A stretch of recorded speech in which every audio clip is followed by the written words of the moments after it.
Mas você vai receber a menina com essa cara? Hoje já tô sem maquiagem, Eu olhei pra foto. Aí a menina sentiu. Aí ela de preto. Pô, que susto, você que era. Eu também pensei. Ah, essas horas a gente Eu juro que até homem eu pensei que era. Eu cheguei marinha naquela foto. Eu não consigo dormir outro tamanho.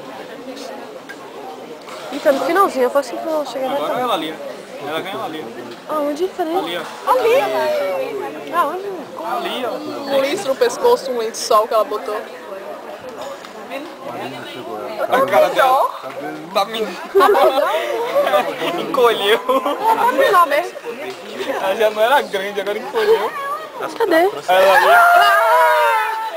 Ela tá muito animada com a nossa... a gente, não? Tá com Ela tá com lençol no pescoço. Acho que ela tá com vergonha da gente. Tá com Esse vergonha, gato tá velho. com vergonha da gente, só porque a gente... Botou uma badada no Só porque a gente pescoço. nunca vem no aeroporto, tá fazendo... Ela tá com vergonha da gente. Ela tá com vergonha. Ela veio mentir. Marina tá com vergonha, ela pode. pessoa, Não velho. pode. Só porque ela vai, porque só a gente tá segurando o carro. Marina não pode estar com vergonha, você entendeu? Quando ela veio aí, a quadrilha.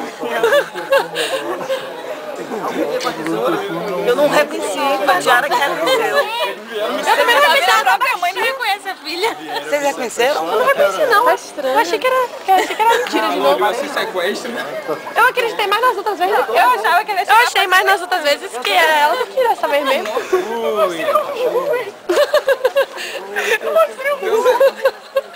Agora o tchauzinho discreto dela ficou melhor. Hoje, ela não deu nem um pulinho. Ela fez assim, ó. Ela voltou francesa demais. Vamos fazer escândalo pra ela. Pronto, até que ela vai morrer de vergonha. A gente vai fazer o cabelo. Ah, a gente vai... Aqui assim, ó. É, foi. Mas ela teve um sangue muito frio. Isso ela se preparou pra poder fazer assim mesmo, né? Com a gente, tá? Ela se preparou, mas ela foi muito sangue frio. Eu não vou perder isso, foi uma volta francesa. A gente fica aqui passando fome, acampando nesse negócio de aeroporto, pra saber, dá um tchauzinho, tu fica... Aguentar aquele povo no meio do parque. Vou falar, a gente passou em pleno Salvador Fest, todo mundo no chão lá pra Todo mundo sentado no chão. E a gente... Vai chamar o P.O. de lindão. Assédio sexual. A sexta cruzada, velho. Foi Mas assédio. eles simplesmente sentaram, deixaram um espacinho desse tamanho. Eles se sentaram nas 6 pistas. Tá intimando o taxista a levar pra casa. Porto Alegre é você. O taxista tava com medo da porra, você viu? Viu aquela galera assim. Pede pra ele, Paulo. Quase ligou até o... Ela quer todo mundo. Tá com vergonha. Ela foi bacana.